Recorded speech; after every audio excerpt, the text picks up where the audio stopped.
Right, it says we are live. I hope that it's a bit grainy, is it? hmm Live and alive. Alive and alive, excuse me.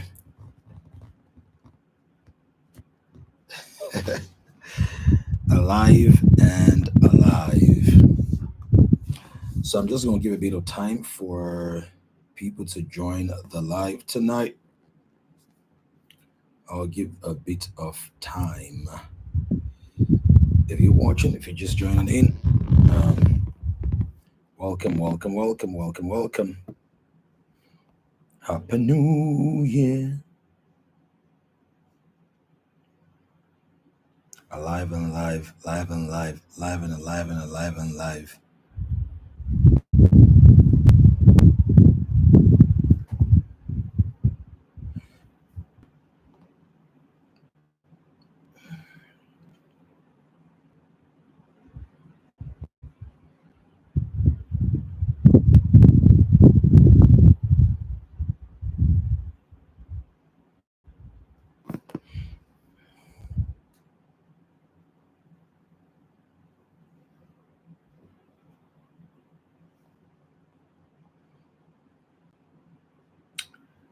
Welcome, welcome, welcome, welcome.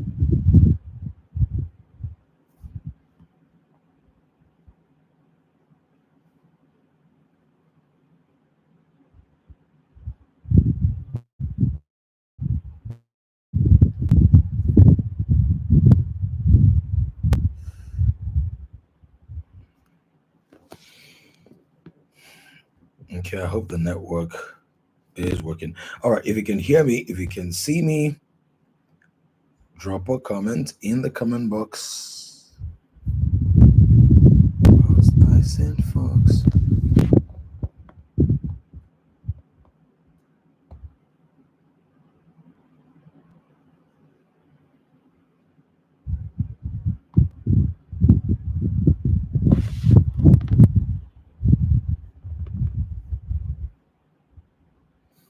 Mm.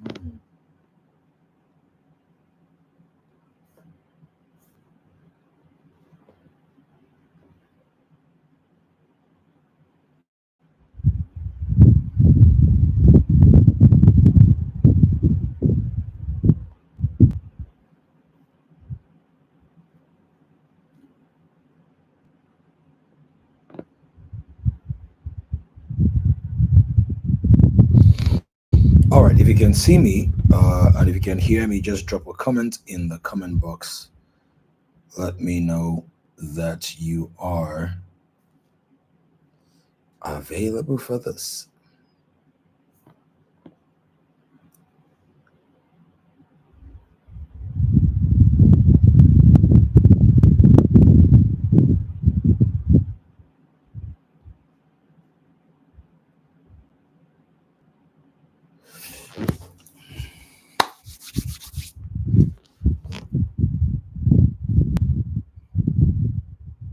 All right, if you're watching the replay of this, just move the cursor a little bit so that you go straight to the point where I started the teaching. That's if you're watching the replay after the session. But if you can hear me and you are connected, I need to know you're connected. Just drop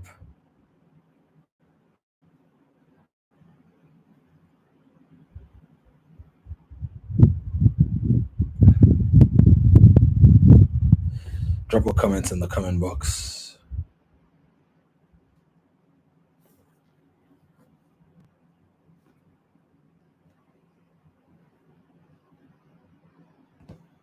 Rosemary Agassi, you're welcome. Happy New Year to you.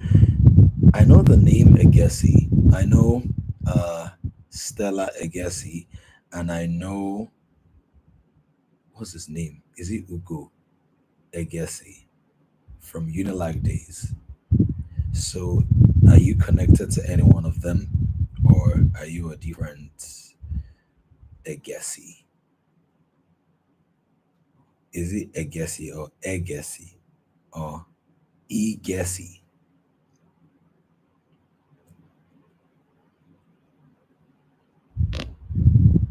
Oh, really? Wow. Small world. So is your brother's name Ugo? Is that his name? Very sure of Stella, but I don't remember. Um, not 100%. Wow, amazing. Small world, and I think Stella is married to a doctor, isn't she?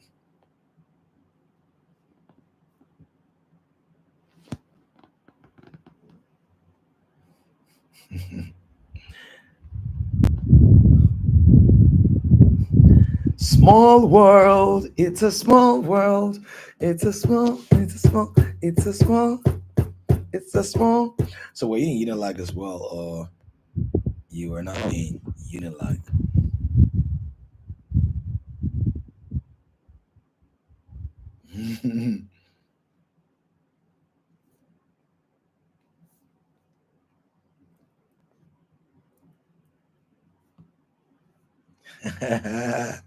So, but did you know me, Unilag? All right. Other people that join the call, you can communicate in the comments as well. I'm just trying to send messages to a couple of people because this is a very important broadcast. Like it's very, very, very important. It's super important, really. Um, because a lot of people, seeing whether I can block that yellow light in the background, so that a lot of people are busy reading text messages and prayers and all that stuff, which is good. But there are some other things that we need to tackle.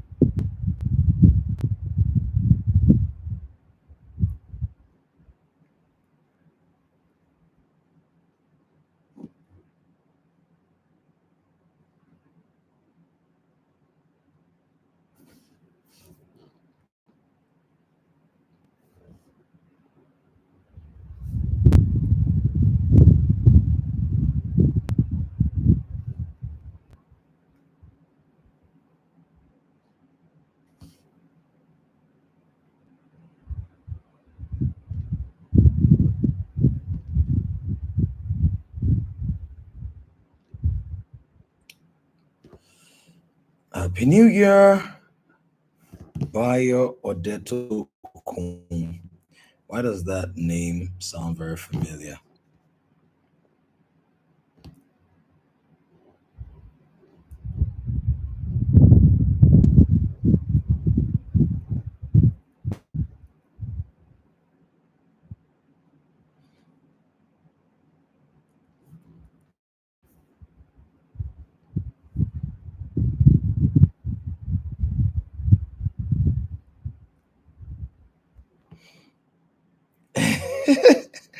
That says my boy. Okay, I need to know which of my boys though. All right, all right. Let me welcome people. We're starting strong, powerful, energetic, insightful. Like I said, if you are watching the replay of this, just fast forward to this point. This is the point you should start from, right? Earlier, I was sending some messages and trying to respond to some. All right, let me acknowledge those I can see in the comments. I can see Rosemary Agassi, who apparently, um, whose siblings I knew from Unilag. But Rosemary, did you know me in Unilag, or you heard about me, or how do you connect? Biodeto Kun. Which of the buys? I can't really see through the icon is very small. So welcome, happy new year to you, Biodeto Kun.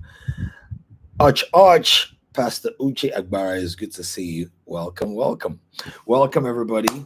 Welcome to 2025. Even though it's almost over, I don't know if anybody has noticed how fast the 1st of January usually is. It's like the 1st of January is usually so fast. Sometimes it feels like the fastest day of the year.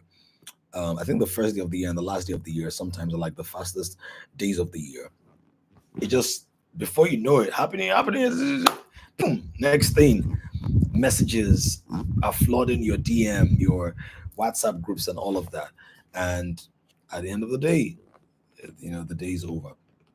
So that's we have 300, and how many days are in this year? Are there 365 days this year or 364 days? Someone should help me confirm. If we have 365 days this year, that means that we have something like 364 days left. Yeah. Time just passes and passes and passes and passes and passes. It's incredible how it happens. And there are many of us who, maybe for many years, we've been heavily concerned about how old we are. It's amazing. It's amazing that a new year can remind you of how old you are, that you remember that you're old when the year is new. And these are some of the things I want to deal with today. I want to share with us. I hope I can finish it today. If I don't, we'll continue tomorrow. 5 things that you can do to make this year truly new and happy. So do me a favor, share the link right now. I know you've shared many things today. So if you can share it on a WhatsApp group or directly, you can share it on your status, your WhatsApp status, or you can share it with your friend, your accountability partner, your fiance, your husband, your wife, somebody you're connected to, because we want to help people. We want to help people. We need to help people. There are many people, when you go to maybe like the gym and you're cycling, that cycle thing at the gym, right? And people are cycling. That's how most human beings are. They hustle, they cycle, they stress, they exert a lot of energy, but you really can't see the displacement or the shift and the transformation. And if there's anything I'm very particular about, I'm actually very particular about helping people grow, helping people become. Sorry, I need to plug in my laptop. Helping people grow, helping people become, because no matter how old you live, right, all of us are going to breathe our last one day. And we want to ensure that when that day comes, when, not if, when that day comes, that we would be fulfilled. We would feel like, or I've done what I was designed, what I was sent here to do. All right. Are we good, good, good, good, good, good, good, good, good, good? So, if 2025 is going to be new and happy for you, these are 5 things that you must have. It starts with a dream. So, the first thing is dream. And somebody can take notes for us or put it in the comments, right? DREAM, dream. The first thing is dream. Now, I know that this sounds, I don't know, sounds flatlined or motivational or just merely inspirational, but I'll explain what I mean. I've come to discover that if you don't embrace a dream, you will have to endure a nightmare. Yeah. Now, yes, that's the first thing. You've got a dream. If you don't embrace a dream, you will soon have to embrace or endure, I should say, a nightmare. Because what happens to many people is that their expectations and what life presents are oftentimes disconnected. They are often disconnected. I have suffered certain things in my life, not because I was bad or I did something that was bad. In fact, many times I suffered because I was good, but I expected that the world will respond to my goodness in a certain way. Has anybody ever been there before? Where you suffered for being good. You were a good guy, a good girl, you had good intentions, you had a good idea, you had all of that. But the world did not reciprocate your goodness with maybe attention or resources or money or accolades or opportunities or platforms, right? Talk to me in the comments. Has that happened to you before? Where you felt the world worked a certain way? Because part of part of why a lot of people struggle is that the way the world works is not the way their mind works.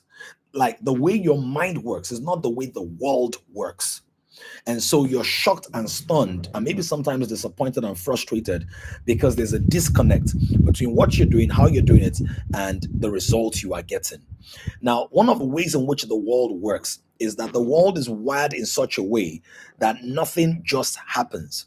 Anything that is happening in the world is traceable to a mastermind somewhere. Now, I know that you might want to wish that was not so. You might want to wish that everything that's happening in the world is based on what God wants. No, I'm sorry to disappoint you or to attack your theology this early in the year. That what happens on earth is not always a function of what God wants. And I can give you the Bible for that. Psalm 115 verse 16. If you have access to a Bible, you might want to check it out right now. Psalm 115 verse 16. If you haven't shared this, share it right now. Somebody needs to jump on the call. Psalm 115 verse 16. It said that, and if you can paste it in the comments, it will help. It says the heaven, even the heavens. So the heaven, primary heaven, right? That's like the headquarters, the governing space where God dwells, the heaven. Then now said, even the heavens, that's the atmosphere, right? The different planes of the heavens. It said, they are the Lord's, they belong to the Lord. But the earth, he has given to the children of men. The earth he has given to the children of men. So the heavens belong to the Lord.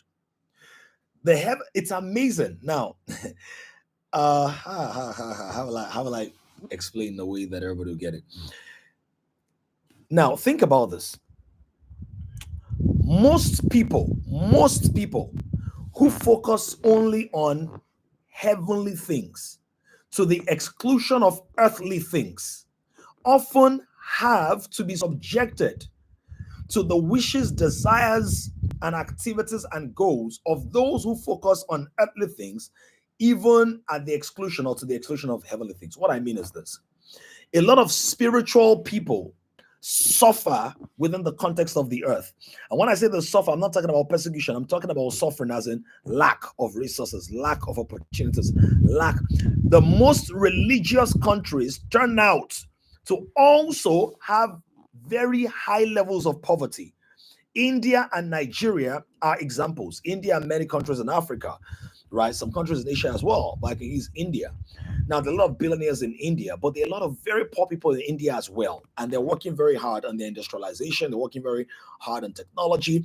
A lot of the big companies in America are actually powered.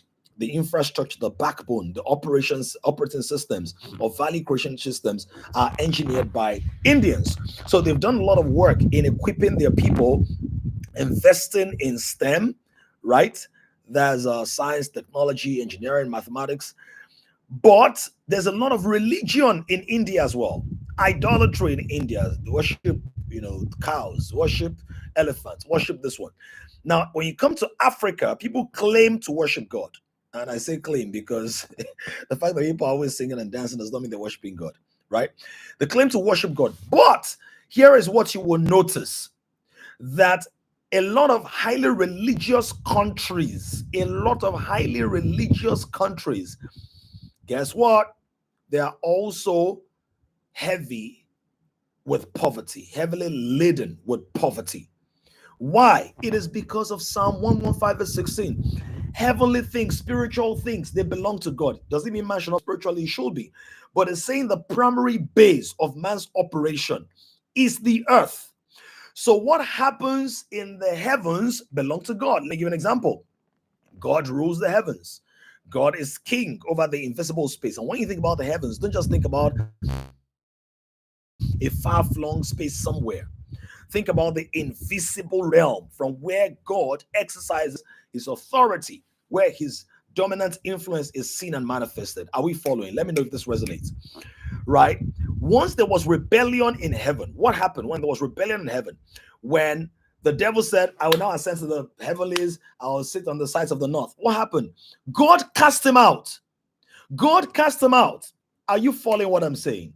Once there was rebellion, degeneration, deficiency, negativity, violence, uprising, corruption, quote unquote, in heaven, God cast it out because the heavens belong to God. You don't mess with that place. But there's a lot of corruption on earth and God has not cast it out. There's a lot of poverty on earth and God has not cast it out. There's a lot of failure on earth. You know why? Because God gave the earth to man. So if man is going to, oh, yeah. Are you hearing that? So if there's poverty on earth, who's going to cast it out? Not God. It's not God that is going to cast out poverty on earth. It is man. Are you following what I'm saying?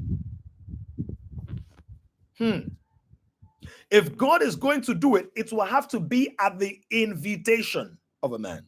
Let me put a caveat there.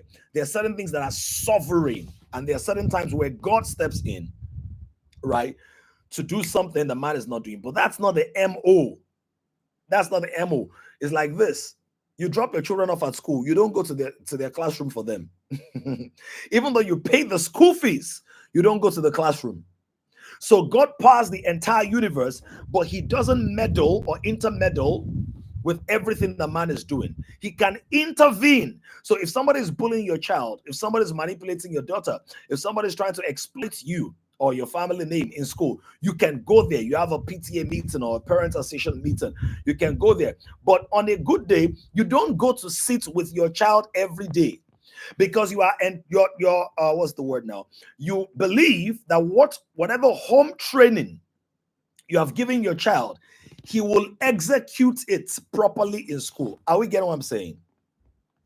So when a lot of Africans pray for the supernatural, right? Many times they are relinquishing their God-given responsibility to exercise dominion on the earth. And so the first thing is, if this year is going to be different, you have to have a different dream that is different from the nightmare all around you. For many people, 2024 was more of a nightmare. It was not their dream life. It was like a bad dream. The decimation of their investments, the disruption of their plans, the discouragement of their souls, the degeneration of their funds, and all whatnot, sometimes of their health. So how did God wire the earth?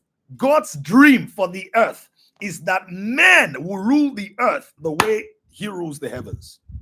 God has a dream for the earth. And God's dream for the earth is not for him to live man's life for him, but is to live amongst men as men live God's life in the earth. Is this making sense?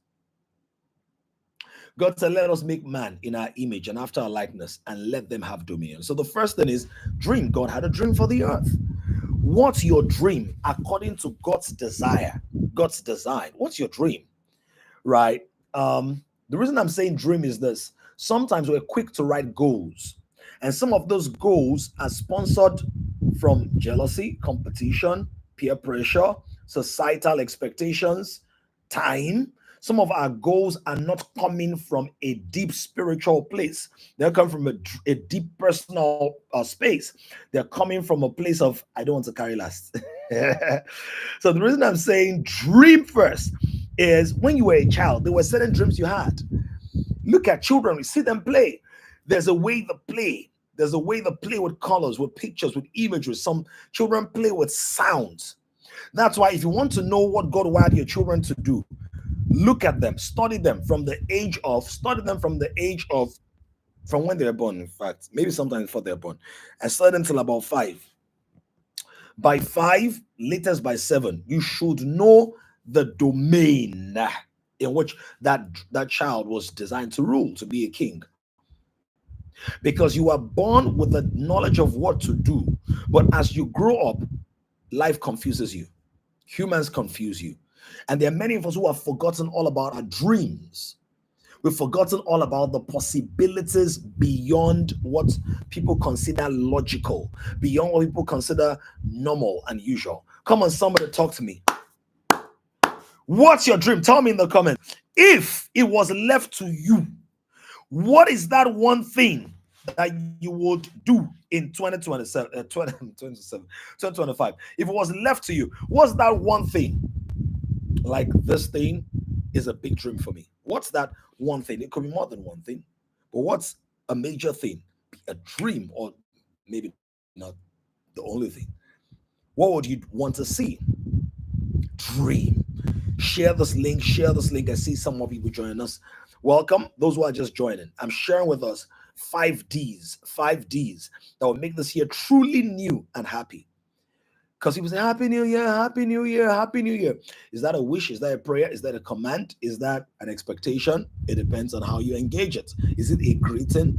Is it formality? It depends on how you engage it. But if you're interested in making the year happy and new, the first thing is boom, boom, boom. You've got to have a dream. Let me tell you now, a lot of us here are Nigerians. Yeah. A lot of us are Nigerians, and most of us live in Nigeria. And we have a president. This president is in power, right? He had a dream to be president, and that dream he's had it for years. For those of you who are savvy when it comes to politics or power play, you will know he's had that dream for years. For years. Now, for many people, the economy has been a nightmare, right? The the quality of life in the nation has been a nightmare. This is what I'm saying, that if you don't have a dream, if you don't embrace a dream, you will endure a nightmare. Somebody's dream for you, right? Somebody's dream will become your nightmare. Now, it's also possible that your dream is to support other people. It's also possible that your dream is to assist other people. It's also possible that your dream is to give to other people. But you can't live life haphazardly and blame God who gave you the authority in the first place. Don't forget, for those who did not say, someone put in the comments again, Psalm 115 verse 16, the heaven, even the heavens, belong to God, but the earth he has given. Do you know what that means? The earth belongs to you. So the earth currently doesn't look like God. The earth was not designed to look like God. Man was designed to look like God. But the earth was designed to take the shape, watch this, of the minds of its most influential men. The earth will look like the men that control it. The earth will not look like God. The earth does not look like God. The earth looks like the men who exert the greatest influence on it. Simple. Let me give you an example. If you have a plot of land, you have a plot of land. Ceteris paribus, all things being equal. If you have a plot of land and you put a boy in charge, somebody talk to me. You put a boy in charge. You put a boy in charge of the plot of land. Let me say a boy, a kid, a girl, child, 5, 7-year-old. What are they going to do with the land? What will they do with the land? I hope there's no lag. You can just tell me in the comments. What do you think a child will do with the land?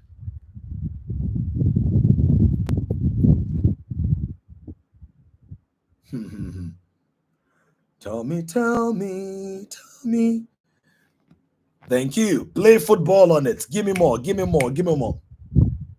Play in the dirt. I love this. I love the responses. Somebody said play around. He said that's all. That's everything. So, hey, all the child cares about is fun. All right. Now, let's now talk about somebody who's into agriculture. If you give someone who's into agriculture, maybe the person never went to school, they went to school but studied agri-science or animal science, something. What will the person do with the land? So that means that child will play on it. When you come maybe a month or 2 months later, you're just going to see maybe plastic toys, dolls, or what they call doll baby. And that's all you see there, right? Okay, now let's talk about agriculture and agri experts or animal scientists or something. Farming, that's what they're going to do with it. Farming. Okay, now what if the person is a geologist? If the person is a geologist, what are they going to do with it? What's the geologist likely going to do with it? Or geophysicists or geoscientists? Are they going to play on it? Are they going to farm it? What are they going to do? Talk to me. Poke holes in the ground. They're going to dig They want to find something. They want to explore. They will dig for something. Okay? How about if you have a civil engineer? A civil engineer. What's a civil engineer going to do? Right? Maybe they're going to build on it. Now, let me ask you a question. What determines what comes out of that land?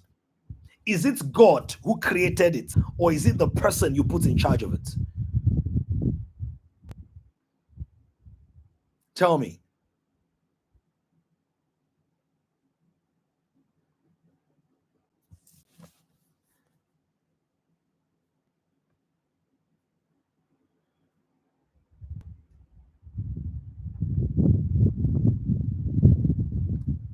The person in charge of it. The person in charge of it. The person in charge of it. The person in charge of it. So a thing does not typically look like its creator. A thing looks like the mind of the person in charge of it. This is the reason, and I mean no disrespect, but let me use it because many of us we can identify with that, right? A lot of us can identify with that. There's somebody that is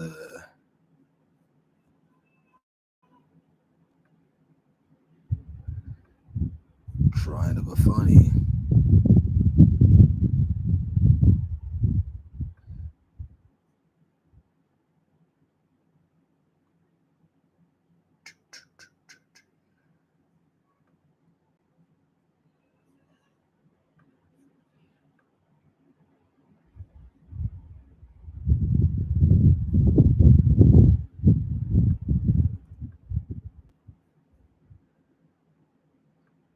All right, let me know if you can still hear me, see me. There's a distracting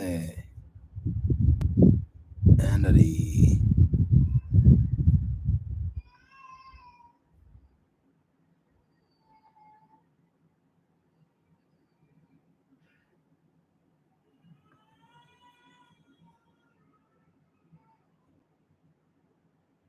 All right.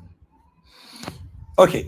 So the same thing applies to your life.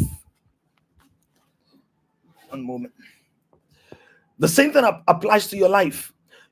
A lot of you will feel like, oh, God, God, God bless me. Oh, God bless me. You're already blessed. Let me put it like this. Let me put it like this. So let's go back to the example. The child. The child is playing, on it. Do you know that if there is gold inside that ground, inside that parcel of land, as the child is playing, the gold is still there, but the child is playing. The gold is still there, but the child is playing, right? The gold is still there, but the child is playing. And that is very, very, very interesting, right? That you can have a lot of gold in you. You can have a lot of gold in you, but because you're playing, you're like, oh, like be blessed. If there's water there, the water is always there, right? But the child is playing. And so what needs to happen is that boom, boom, boom, somebody needs to wake up.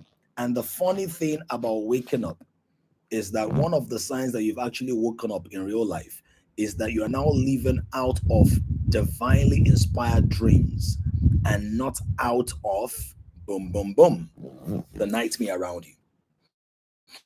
So whenever there's a nightmare in the economy, wherever you live, right? Because I hear there's a lot of people in Europe who are also dealing with all of that. Yeah. Wherever you live, no matter what the conditions are, guess what? You can dream again.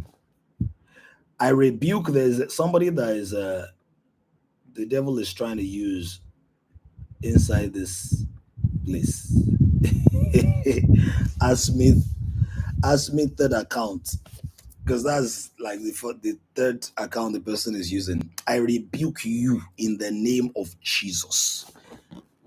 Whoever you are, get off this thing right now, so that you don't put yourself in permanent trouble. I rebuke you and all those who are connected to you. Every force of evil that is inspiring you, stimulating you, standing somewhere in your mind, trying to use you to rob people of their divine direction, bind and cast you out in the name of Jesus. As my third account. Don't let that be your last account in life. Don't try yourself. All right. So you've got to start with that. Yeah. You've got to start with that. You've got to start with, let me dream again. And this has to be divinely inspired, right? And there are conditions. And there are conditions. There are conditions to, yeah, there are conditions to be able to define a divine dream. There are conditions to be able to define a divine dream. We'll get that. So, but that's the first thing. You've got to dream again. You've got to dream again. And this is not just a dream of the night. I'm not talking about you going to sleep and then waking up, right? This is not the dream of the night. This is you opening up your heart, your mind, your spirit, and saying, God, what is your desire for the earth? What is my role in it? What am I supposed to be doing with my life? That's the first thing. The second thing is dominion mindset. And you'll hear me talk about this quite a lot, in the course of this year. Whether that is going to be in a message or a coaching program and all of that, I'm going to talk a lot about dominion mindsets. And the reason that is the case is many of us have been taught that if you work harder, work hard. If you work harder, just try to work hard, this thing is going to happen. There is benefit in hard work. There is. Proverbs, the hand of the diligent shall be, the hand of the diligent shall bear rule. Right. He that is diligent shall till the ground and find plenty. There's a lot of perks for diligence.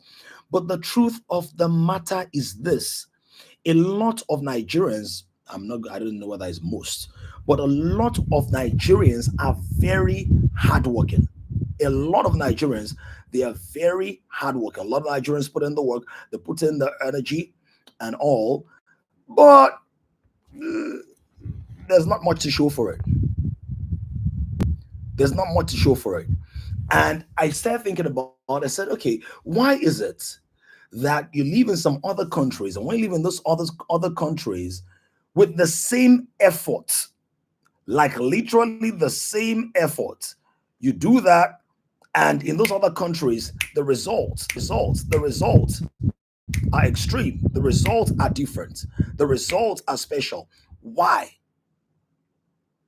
Because environments matter. Now, I can't touch on that today, but environments matter. How do environments matter? Environments create. Okay, let me see if I can try that. And that is hoping that the said party is not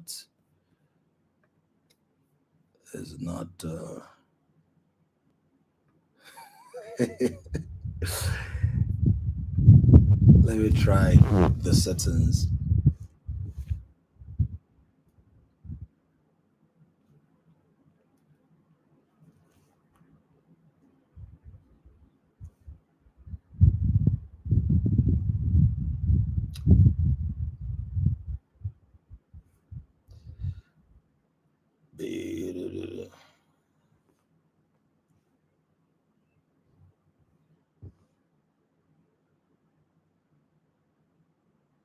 I can't find that option.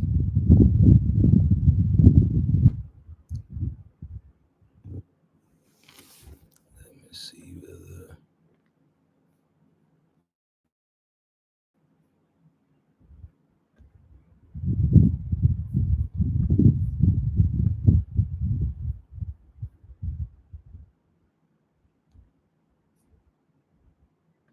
I can find that option.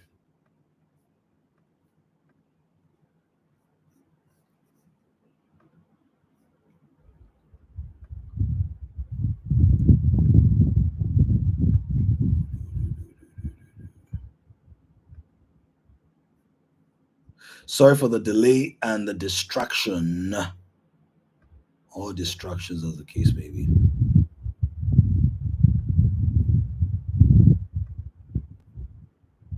Yeah, I can find the option, except maybe I'm not looking at the right place, or maybe we need to. All right, let me try to focus. So, why is that important? Because environments. I was talking about why is it that you go to a certain country and you put in the same amount of work. Some of you did your masters, your PhD, or something abroad, and maybe it was even a lot more work. But the truth is, you got more value.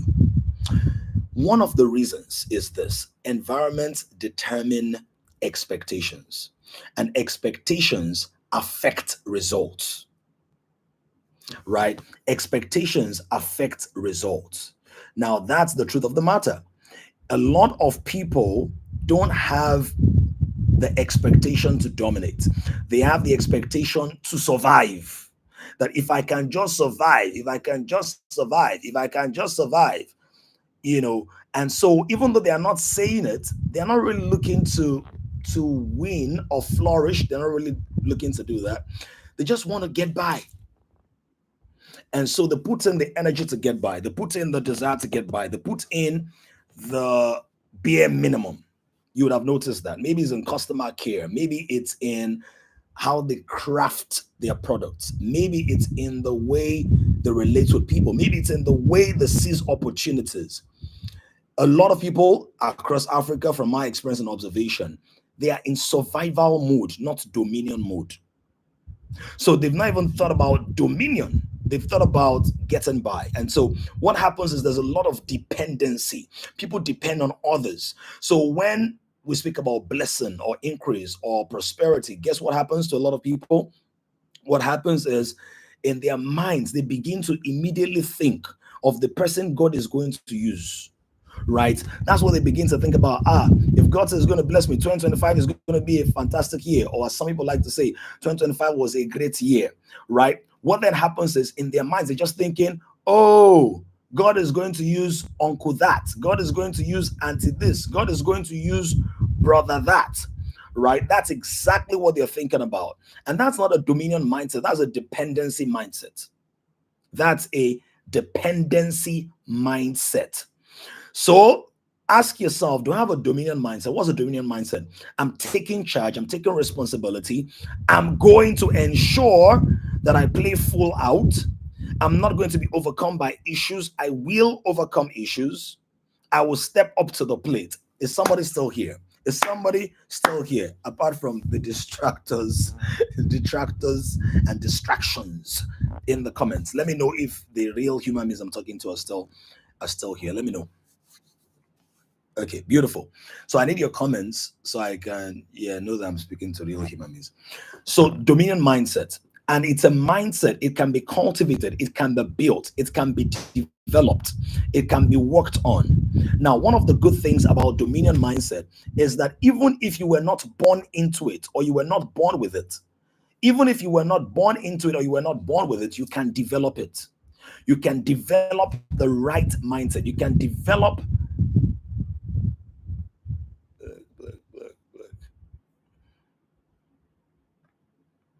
yeah. You can develop the right mindset. You can cultivate, you can investigate your mind and say, okay, do I have a dependency mindset or do I have a dominion mindset? Do I have a defeatist mindset? Now, what's a defeatist mindset? That's somebody that says there's no hope, right? And you have to find a way of immunizing yourself. I don't want to use the word insulating, but let me say immunizing yourself from the defeatist mindset and from the dependency mindset. The defeatist mindset says there's no way, nobody's going to make it. People that make it, they only make it through corruption.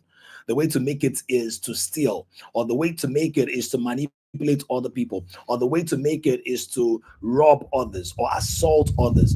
That is the defeatist mindset. That's the mindset that does not believe in human flourishing or the possibility of getting ahead by divine design. That's and a lot of people are there. So they may not say it, but that's their mindset.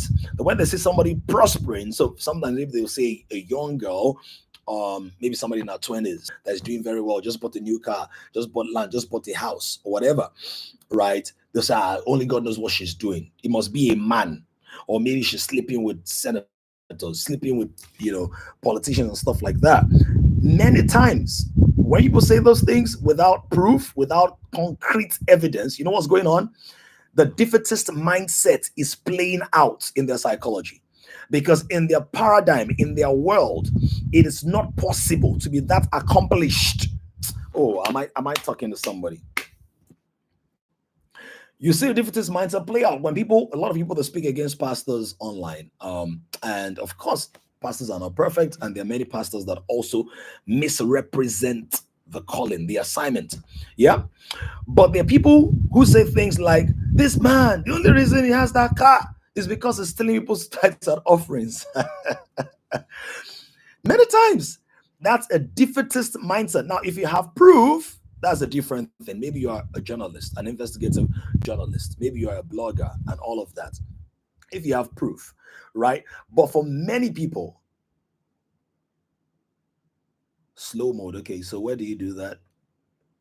I don't know whether it's the okay, let me do something.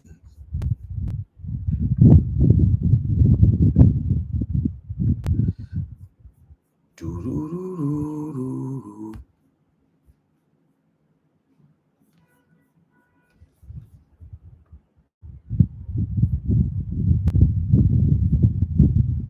One moment.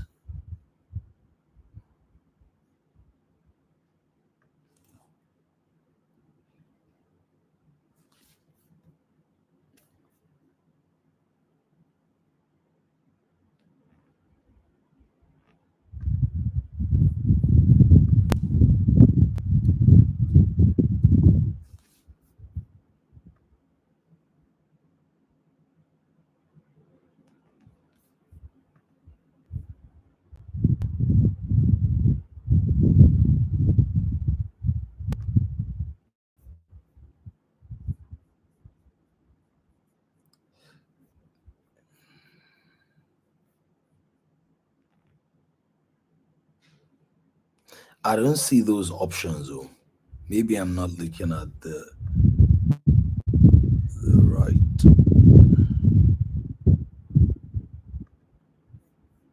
place. Maybe if you can send me the screenshot on WhatsApp.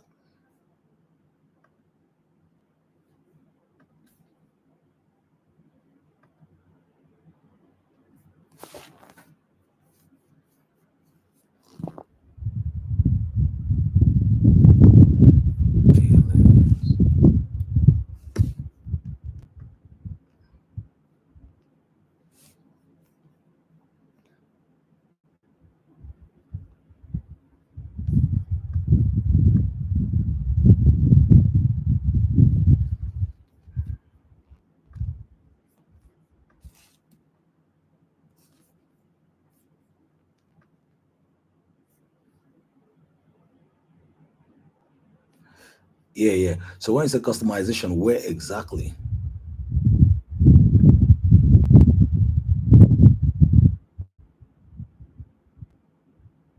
Okay, let me check it. Thank you.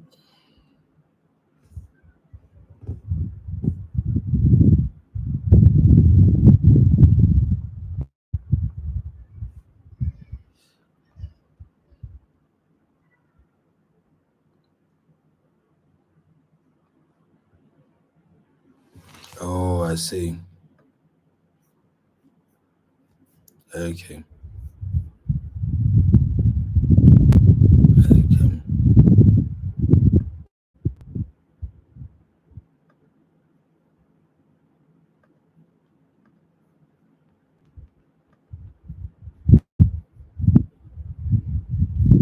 I see.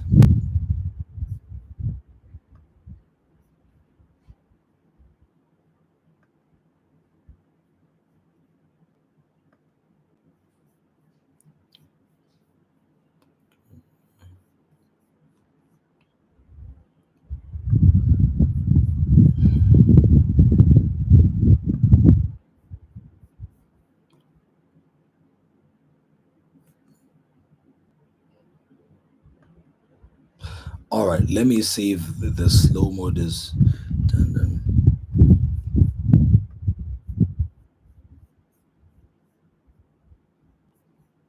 Okay, I can't see the slow mode. Right? I've done the subscription.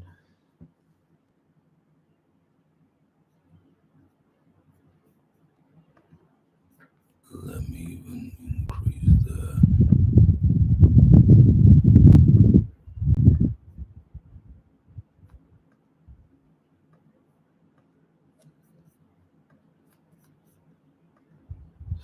All right, thank you very much. I hope that this sorts the issues.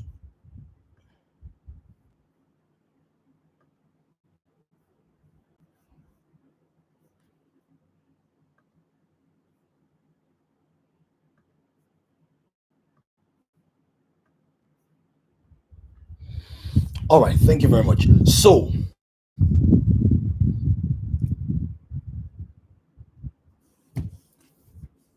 okay, what was the last thing I said? I was talking about defeatist mindset. So, a lot of people live out of defeat, especially when you've been in poverty for a long time. When I say you've been in poverty, let's say you grew up. Thank you. Thanks for your patience, Ivan. Thanks for the heads up. So let's say that you've been surrounded by it for a long time, which is the typical African. Typical African has been surrounded by it, even if it's rich, even if it's wealthy. And sometimes people wonder, why do a lot of rich people live in exclusive areas? Why do they live in far-flung spaces? Now, I can't answer that for everybody, but I can tell you, and I know that this might not be the easiest thing to swallow. Poverty is contagious. Someone needs to write it down somewhere. The reason poverty is contagious, right? The reason poverty is contagious. Sir, one moment.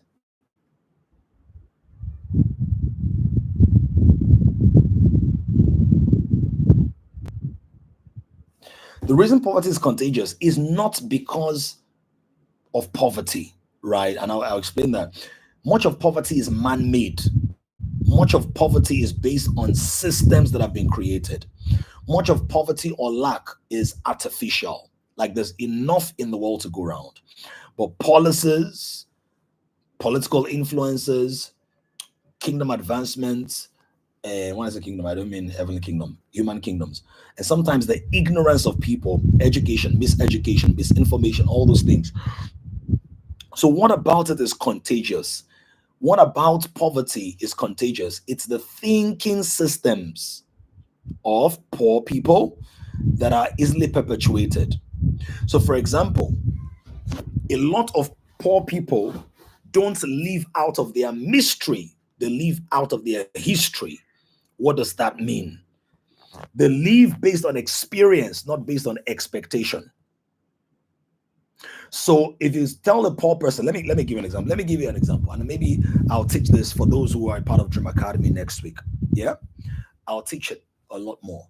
But let me give you an example. If I say to you, buy this phone, if I'm saying to you, right, if I tell you that I wanted to buy this phone, and I tell you that you should buy this phone for 20 million naira, what's going to be your reaction? You just be honest to your own reaction, not whatever. I say, I want you to buy this phone, it's 20 million naira. Buy this phone, 20 million naira. What's going to be your reaction?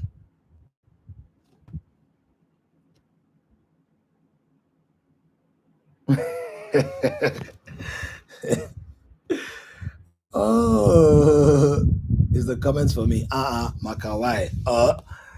Right. Most people will react that way. In fact, some people will be like, you put jazz for mouth. Right.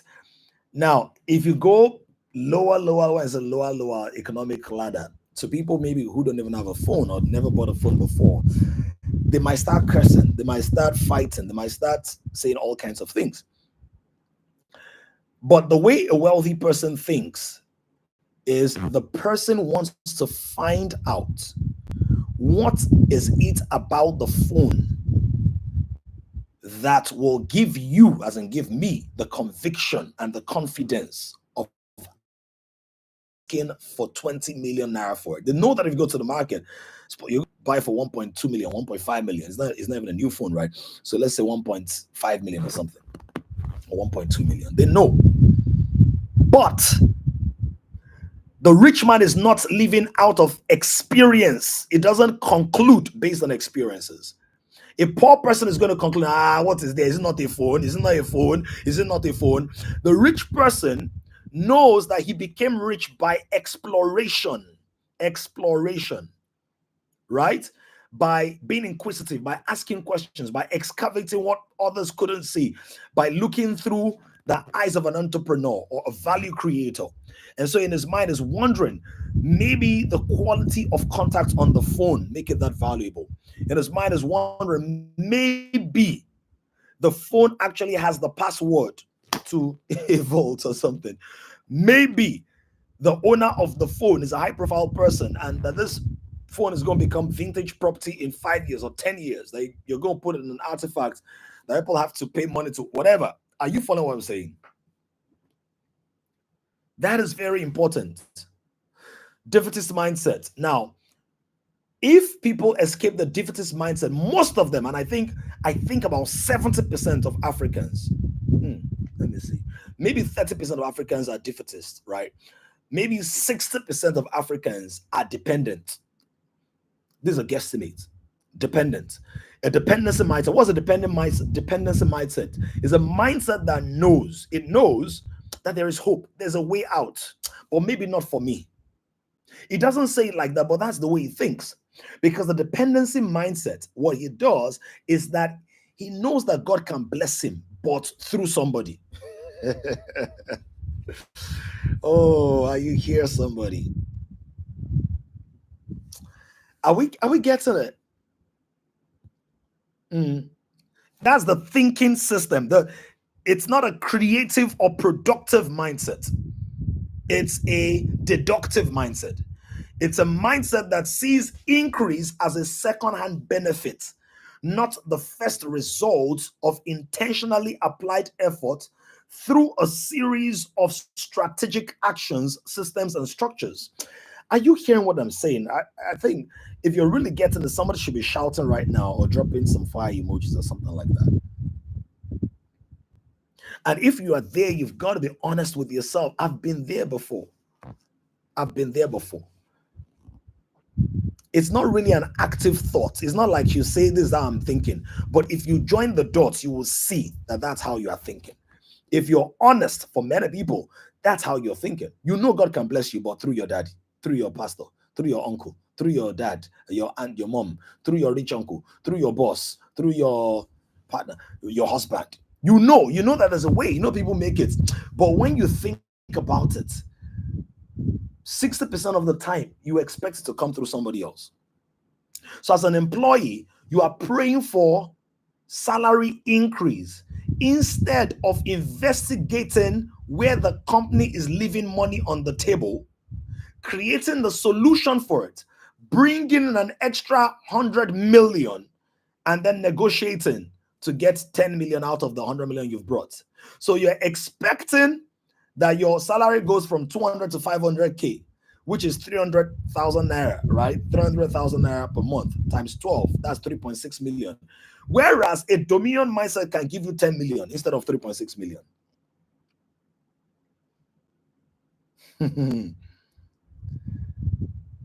Because I caught myself thinking like that when I was speaking with my daddy today. Yeah, it's good. And you know why knowledge is important? Because knowledge exposes you to you. So some people are not on this call right now, and they have no other reason than it's January 1st. Life is not that serious.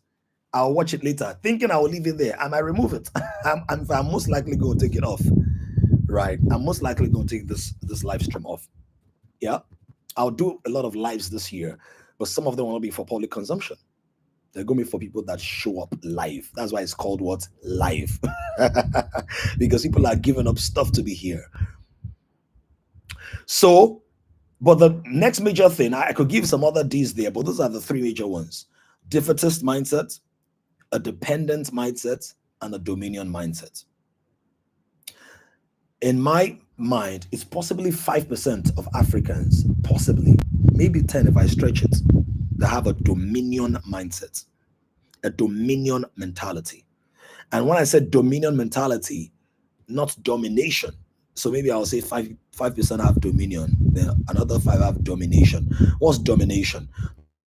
Domination is that you know that there's a way out, but you do it to spite people, to assault people, to harass people, to intimidate people.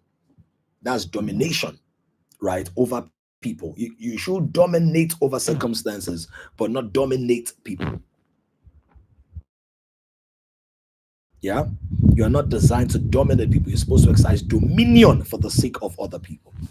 Dominion benefits people beyond yourself. Domination benefits you and only those who are loyal to you. Is this good stuff? Is this good stuff? All right. I'm going to stop here for today. I'll continue tomorrow. But let me quickly say this. All through next week, I'm going to be teaching and training and sharing, helping people. I'm going to be helping people dream again. I'm going to be helping people dream again. I'm going to be helping people not only dream, but showing a full-fledged plan on how to materialize their dreams. In other words, you are going to discover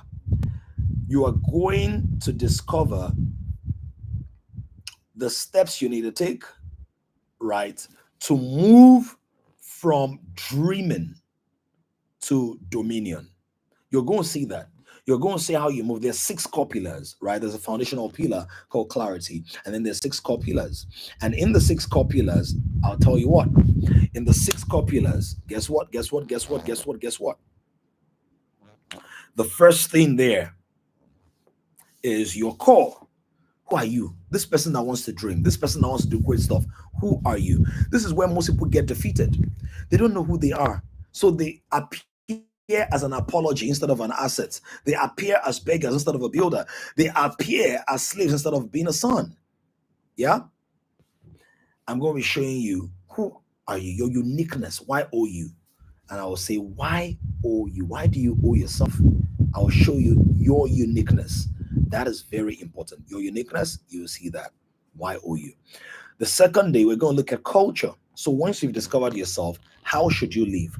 What are the practices, the methodologies, the steps, the habits, the rituals, the routines, the to-dos, the daily disciplines that will help the core of you overwhelm every other area of your life? Then after that, we'll then deal with what? Communication. How should you come across to the world or in the world? How should you communicate? How will you express yourself? That is very, very important. And after that, we'll talk about community building. Do you know that one of the greatest secrets to success in life is your community? And there are some of us who are personally gifted, but because we're not in the right clubs, communities, cliques, we don't get the right kind of opportunities. I'll speak about that. How do you build a community? How do you plug into a community? How do you leverage the power of a community?